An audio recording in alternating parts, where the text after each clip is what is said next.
Coming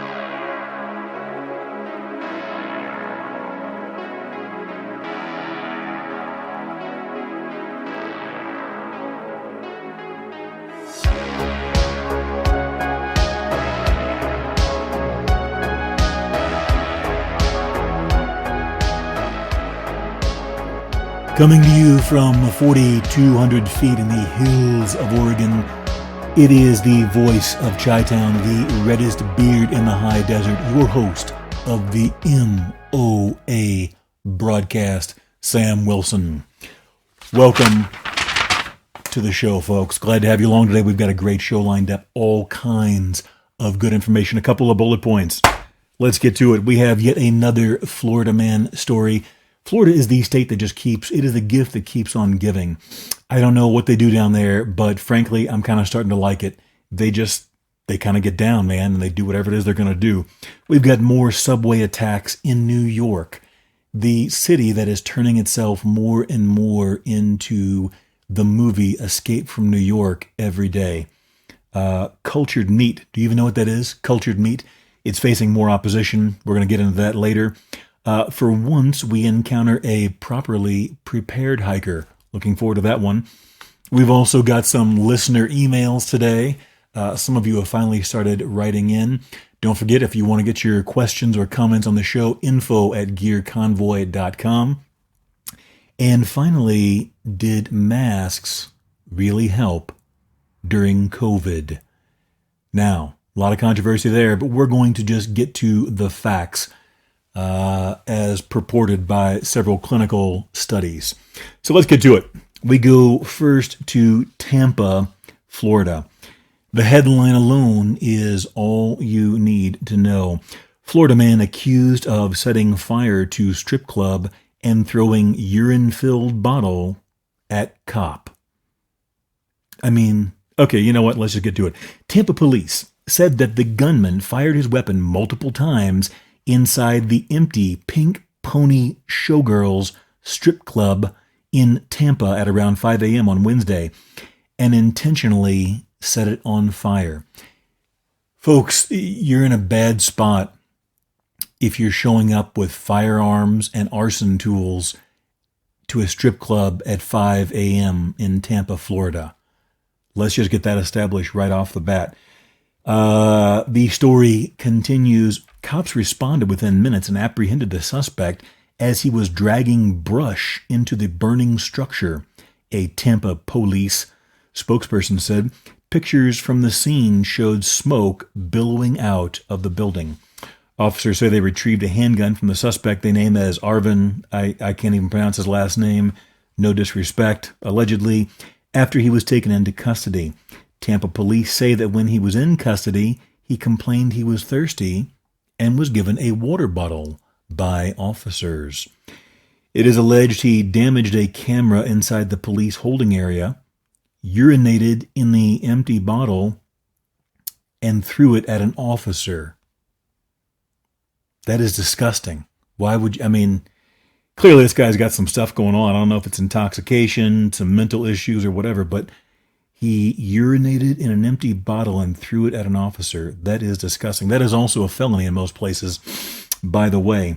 He is now facing charges of arson with injury, shooting within a building, weapon possession during a felony, battery on an officer, and criminal mischief. He was taken to Orient Road Jail.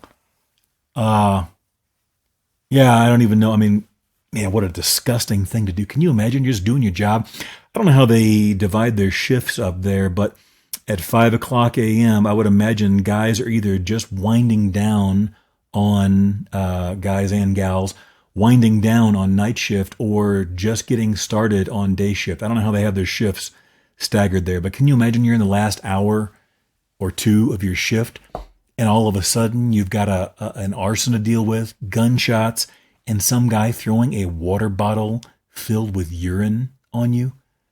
Ugh. What a crappy way to end or begin your shift. Either way, there's no winning that one. Okay, we go next to Manhattan, a subway assault. Teens beat man bloody for $15 in cash at subway station. Manhattan detectives are investigating a brutal subway beating on a Wednesday morning in which a group of teens attacked and robbed a man for a pittance of cash. Nice word. Well played there, reporter. Law enforcement sources said the bloody assault occurred on the mezzanine of the Canal Street station in Chinatown at about 4:25 a.m. on March 12. Are you seeing a pattern, a theme here? A lot of these stories, they happen between 2 and 5 a.m. It's like your parents used to tell you, nothing good happens after midnight or after whatever hour it was they said.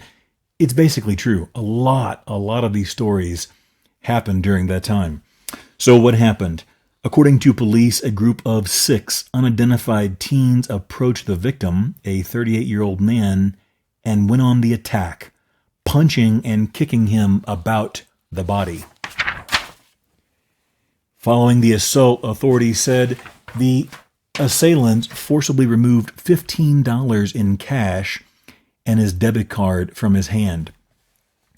Another news source reported that the suspects had also stolen marijuana from the victim, but police sources could not immediately confirm that detail. They then took off from the platform and were last seen entering a Q train at the Canal Street stop. Man, what a shame. Okay, officers from the 5th Precinct and NYPD Transit District 2 responded to the incident. EMS rushed the wounded man to Bellevue Hospital, where he was listed in stable condition. So imagine you're just sitting there waiting for your train at Canal Street. So what a shame, right? There's all kinds of good things they could have been doing there at Canal Street, maybe not that particular hour of the night or early morning, however you want to put it.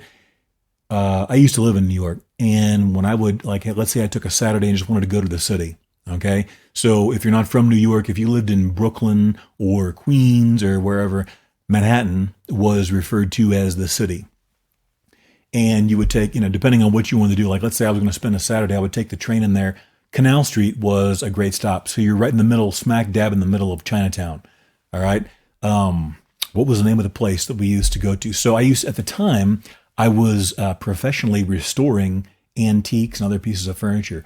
So I would get off of Canal Street and take a walk over to, there was this place called Blick's Art Supplies, Blick's, I don't know, whatever it was, Blick's, Blicks, Art Supplies type of store. It was, if it's the same one that was there then, it was huge. It was like 3 or 4, maybe 5 stories of just all kinds of really neat, unique art supplies, specific badger hair type brushes, all kinds of different colorants and dyes, and just all kinds of stuff that you could use in any artistic endeavor. And I love going to that place. I like taking the train. I would get off, usually a couple stops before. I like to walk to places. In Chinatown, one of my favorite things to do was go to one of the Chinese places and get a cup of noodles. I had no idea what I was buying at the time, but it was a cup of noodles. It was in Chinatown. It was delicious. And it was like $2, $2.50 for this big old, almost a quart-sized cup of noodles and broth. Delicious. You would go in the stores, you would see the ducks and chickens and all this other different stuff hanging that was, had been slaughtered and was drying in the window or whatever. It was just a really neat experience. One time, in fact, it was the first year that I arrived in New York. I just happened to walk into Chinatown during Chinese New Year festival. It was really cool. Just the dancing, fireworks, all kind of stuff. I don't know exactly what the festival was exactly about. Obviously, it's a New Year festival, but it lasted for several days or a week or two. I can't remember. But they would have a really, really amazing parades. Very artistic, very acrobatic, really cool. Then, after that, I would go and get a slice or two of pizza along the way to this place I used to go called Paragon Sports.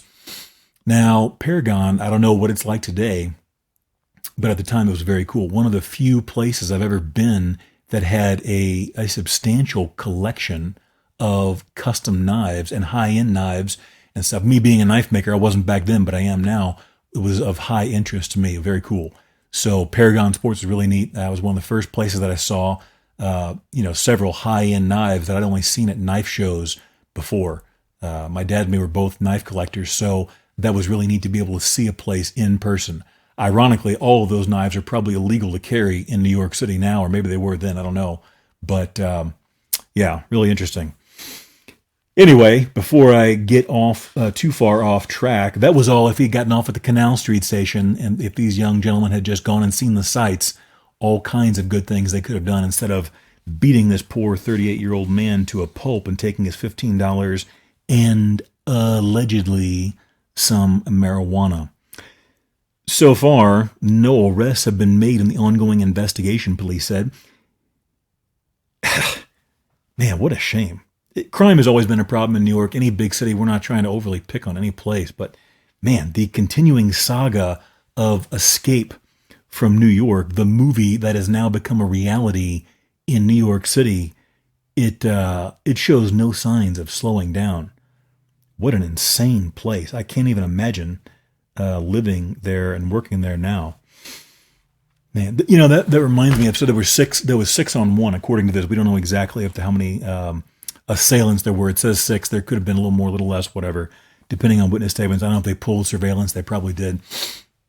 I mentioned a couple of episodes ago about whenever I was accosted by a guy not too long ago over his dog. It was a whole long thing. But anyways, this is the interesting thing that you've got to remember when you deal with something like a street fight. If you're a grown adult, you should be avoiding those types of confrontations at almost all costs. And aside from the economic and the legal ramifications, you never know what's going to happen in a street fight. And so, as just a quick refresher, some guy came running after me, screaming and yelling, threatening my life and my safety and so forth, because his dog jumped out of his truck and was attacking my dog, or trying to, at the end of its leash tied in the bed of the truck. And so I did the first thing that you should, in my opinion, you should almost always do when feasible, is create distance. So I crossed the street and got away from the whole mess. This guy's yelling and screaming and everything else. So anyways, I was able to I disengaged and walked away because I have nothing to gain by getting in any type of altercation with somebody who appeared to be possibly under the influence to me by the way they were acting. Now, I finished walking my dog around the neighborhood, and when I came back on the way through, there were 2 people that I spoke with on the sidewalk. Both of them approached me, not vice versa, and told me separately that had that guy attacked me, they had been watching the whole thing, and they said had that guy attacked me, they were both going to jump in and get involved. Now, this was unsolicited by me. I didn't tell them or ask them or approach them. They came to me and told me this. And one of them told me he was just looking for a reason to hurt somebody that day. Right or wrong, that's what happened. So what is the point? You never, ever know what's going to happen in an altercation like that, especially on some place like the street. New York, well, it doesn't matter whether it's New York or Oregon, wherever. You never know who else is watching. Now, I saw a number of people watching this whole thing unfold, but they came to me and told me, both of them, that they were going to get involved. And one of them basically said, I forget his exact words, but he was in a very bad place and he was just looking to hurt somebody. So you avoid these altercations at all costs. It's something that we see in like action movies and stuff, especially if you grew up in the 80s, 90s. The good guy, somebody would kind of get in his face or whatever, and then he winds up beating up this group of bullies or whatever. Guys, that's fantasy. That's a movie. If you're a grown person, you've got something to lose. If you've been paying your bills, you have a place to live, and you have a job and all this, you have something to lose. Not just your health, but legally and other manners, you have things to lose. Why in the world would you want to get involved in street altercations with people that most likely or more than likely have nothing to lose?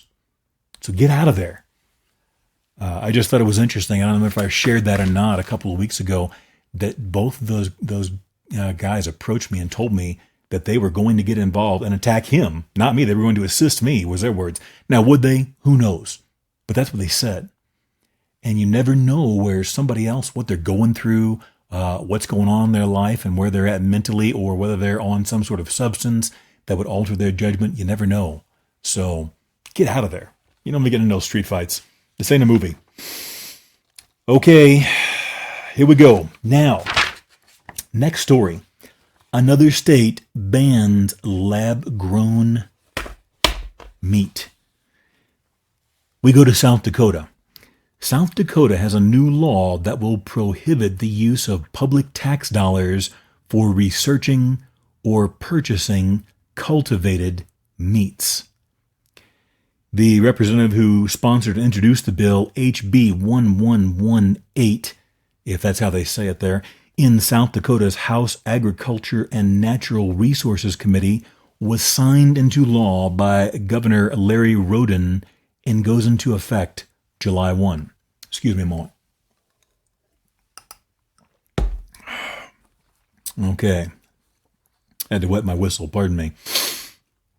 South Dakota is one of a number of growing states where the legislatures have taken efforts to place restrictions on cultivated meat to protect their own animal agriculture interests.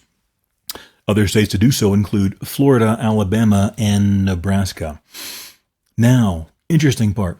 What, you may ask, is cultured meat? Cultivated meat, aka cultured meat or lab-grown meat. I had looked this up. I'd heard of it, but I'd never really researched it because it was nothing at all that I was interested in.